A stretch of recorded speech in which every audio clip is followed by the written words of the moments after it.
Welcome back to my YouTube channel study with Harsh Mishra. जैसा कि आपको पता होगा मेरे इस प्लेटफॉर्म पे आपको फिजिक्स, केमिस्ट्री, मैथ तीनों वीडियो मिल सकते हैं।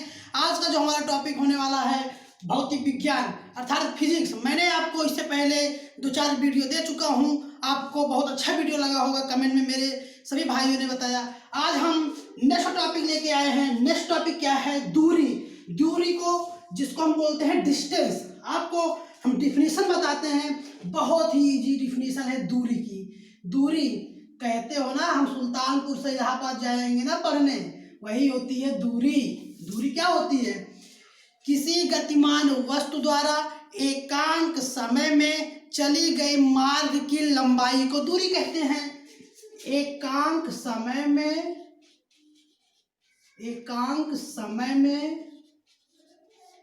चली गई किसी गतिमान वस्तु द्वारा एकांक समय में चली गई मार्ग की लंबाई को क्या कहते हैं? दूरी कहते हैं। आपको हम उदाहरण बताते हैं, फिर से डेफिनेशन देख लीजिए, बहुत ही आसान है। किसी गतिमान वस्तु द्वारा एकांक समय में चली गई मार्ग की लंबाई को दूरी कहते हैं। बहुत ही इजी परिभाषा है। देखो दूरी क्या होती है? ये है हमारा रोड।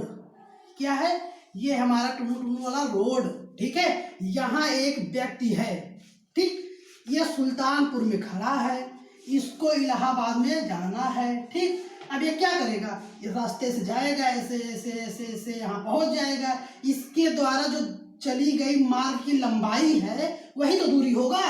बात समझे ना? एकांक समय में चली गई मार्ग की लंबाई को दूरी कहते हैं। दूरी एक क्या होती है? दूरी एक अदिश राशि होती है बेटा। दूरी क्या होती है?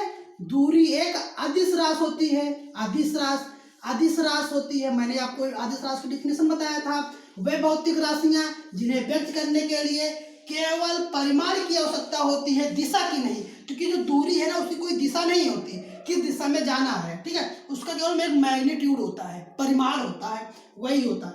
दूरी क्या है? एकांक समय में चली गई मार्ग की लंबाई को दूरी कहते हैं। दूरी एक अदिश राशि होती है। दूरी के बाद बेटा हम आते हैं आपके एक टॉपिक पे, विस्थापन। विस्थापन बहुत ही इजी है बच्चा। विस्थापन क्या होती है? देखिए, किसी गतिमान वस्तु द्वारा एकांक समय में चली गई मार्ग की अंतिम स्थिति और प्रारंभिक स्थिति बता, मतलब प्रारंभिक स्थिति और अंतिम स्थिति के बीच का जो गैप होता है वही हमारा विस्थापन होता है। मैंने दूरी में क्या पढ़ा? दूरी था एक तुम चले गए, यहाँ से चले यहाँ पहुँच गए, यहाँ से यहाँ पहुँच गए। इसकी मार्ग की जो लंबाई थी बेटा, मार्ग की जो लंबाई थी वही हमारा दूरी था। विस्थापन वही है, किसी गतिमान वस्तु द्वारा एकांक समय में किसी मार्ग की अंतिम स्थिति तथा प्रारंभिक स्थिति के बीच के डिस्टेंस को दूरी कहते हैं। जैसे कोई शिवम नाम का लड़का है, उदाहरण समझना, शिवम नाम का लड़का है, यहाँ महेश बैठा है।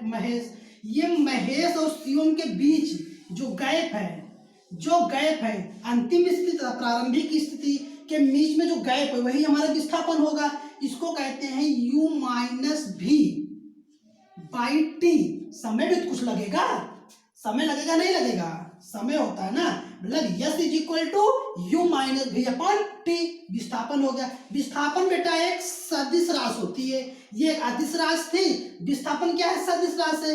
क्योंकि जो सदिश राशि होती है, इसका जो डिफिनीशन बताया था उसमें दिशा प्लस परिमाण अर्थात क्या है? डायरेक्शन और मैग्नीट्यूड दोनों होना चाहिए। अब कहेंगे सर दिशा परिमाण कैसे होगा?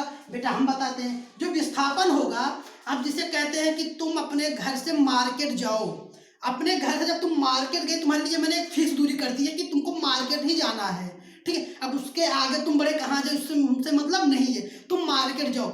अपने घर से निकले, मार्केट पहुंचे, प्रारंभिक स्थिति यही थी, घर था, अंतिम स्थिति मार्केट हो गया। बल्कि दूरी में ऐसा नहीं था, दूरी में आप चाहे यहाँ तक चले जाओ, वो दूरी है ना, इसलिए वो क्या थी? एक अदिश राशि थी, सदिश राशि थी। अब विस्थापन सदिश राशि हो गया। विस्थापन की परिभाषा अंतिम स्थिति तथा प्रारंभिक स्थिति के बीच की दूरी को विस्थापन कहते हैं। दूरी या विस्थापन आपको क्लियर हो गया होगा। अगर आपको मेरा ये वीडियो अच्छा लगा हो, आप मेरे वीडियो को पुश कर लीजिए और उसको नोट कर लीजिए, बहुत ही ईजी है। आपको मिलते हैं हम एक नेक्स्ट वीडियो में, तब तक के लिए धन्यवाद।